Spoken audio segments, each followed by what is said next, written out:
at merong 15 na ibinigay sa akin na nakita na evaluate walang structures. Potentially ghost projects. Sa makatuwid ang PCMA, kahit ano pang sabihin ninyo, hindi rin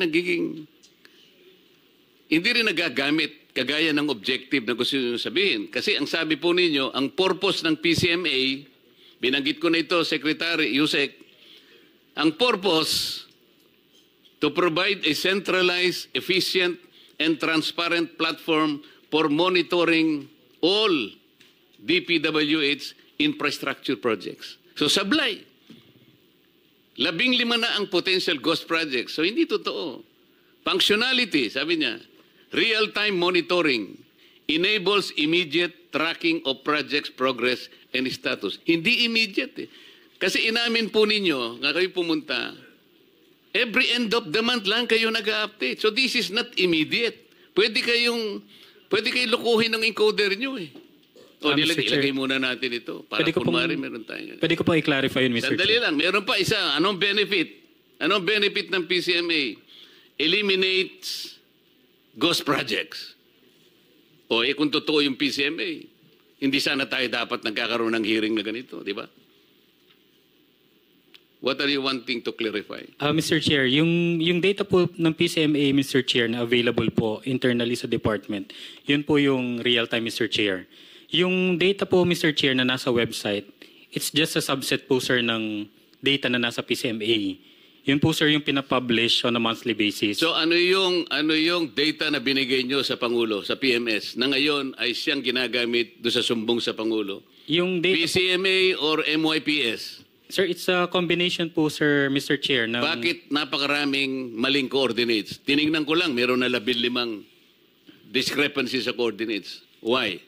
Mr. Chair, yung data po, Mr. Chair, na nasa sumbong sa Pangulo website is a combination of data from the multi-year planning and scheduling application units. MYPS nga eh. Opo. Pinipilit mo na PCMA pero MYPS ang nakikita ko. Kaya nga merong discrepancy.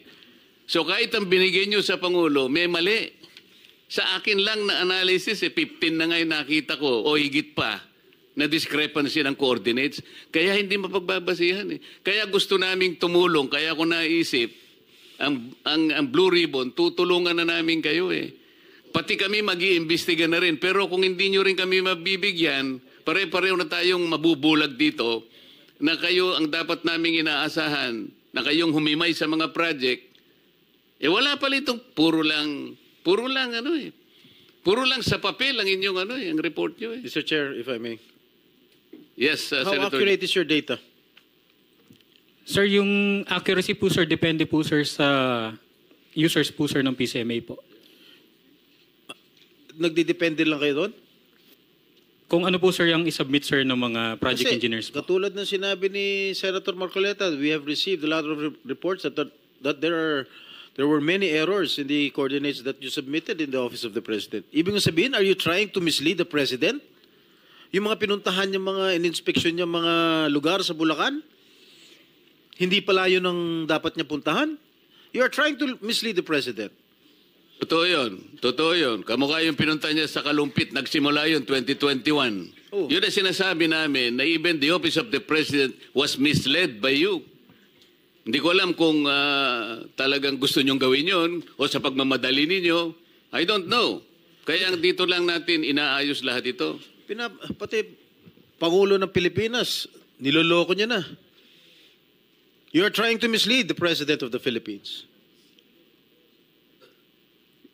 Inuulit ko, yung mga pinuntahan niya, hindi niya dapat puntahan yun. Yung mga dapat niyang puntahan, dapat alam nyo. Kung ano yun, dapat, di ba may geotagging kayo? Oh. Why are you trying to mislead the President? Sir, can I clarify po, Mr. Chair? Yung nasa sumbong sa Pangulo website po, ang combination po yun, sir, ng data ng MIPS and PCMA. Yung accomplishment po, sir, na reported ng project engineers, yun po, sir, yung galing po ng PCMA.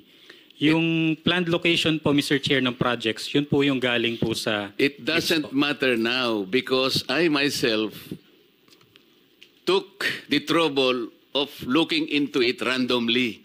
May 15 na akong nakita na mali ang coordinates eh. So, mamimislead ng Pangulo. Gusto niyang puntahan doon. Ang pinakita nyo, ganito. Alam mo, point something lang, mawawala na yung sa coordinate. Napaka-importante nun eh. Halimbawa, kung ikaw sumasakay ka ng helicopter, ako naman palagi sumasakay nung nangangampanya kami ni Senator Sherwin kasi wala akong helicopter. Kailangan ng coordinates. Kung hindi kami makakarating sa pupuntahan namin. So, ang daming mali. Yun ang sinasabi. Nagre-rely lang ang presidente sa inyo, sa data na isasubmit ninyo. Correct? Kayo, yung data na kinukunan ninyo, hindi nyo vina-verify yung accuracy ng data na yun. Kaya kung ano-ano binibigay nyo kay presidente. Mga And the most important, Senator Jinggoy, they're only completely relying on the encoders on the ground. Yung mga inyong project engineers. Kung anong ilagay nila doon. Walang sila lang eh. Kasi ang dami nito. Let's say, pinag-uusapan natin ngayon, 10,000 flood control projects. So, you are totally dependent on the report. So, yung area niya, bahala siya. Kung ano yung ilagay. Paano niyang may upload yun using the internet only? Nagbe-verify kayo once a month. Once a month. Pagkatapos sasabihin nyo dito, real time. Huwag nyo kaming imi-mislead. Ako naman napabilib nyo nung una. Kaya sabi ko, paki-install nyo nga para tulungan namin kayo na magbantayan tayo. Gusto namin tumulong talaga eh. Paano magiging real time? Once a month. Mr. Chair, may... Yes, Senator. But Alam mo, Director Kawaling, nagpapakita lang ito talaga lahat na hindi kayo masyadong seryoso sa inyong ginagawa. Dahil alam nyo, kung kayo sa military, nagbigay kayo ng maling grid coordinates, tapos nag-request kayo ng call for fire. Binigay nyo yung grid coordinates na yan, paghingi nyo ng request for fire support galing sa akin, paliparin ko yung mga mortar ko, yung aking mga howitzer, mga kanyon, bagsakan yung coordinates na binigay nyo, patay yung mga inosenteng tao doon na hindi dapat mamamatay dahil mali ang binigay ninyong grid coordinates. Patay. So, hindi nyo alam yung ganong mga consequences na mali pala yung ginagawa niyo. Thank you, Mr. Chair. Mr. Chair.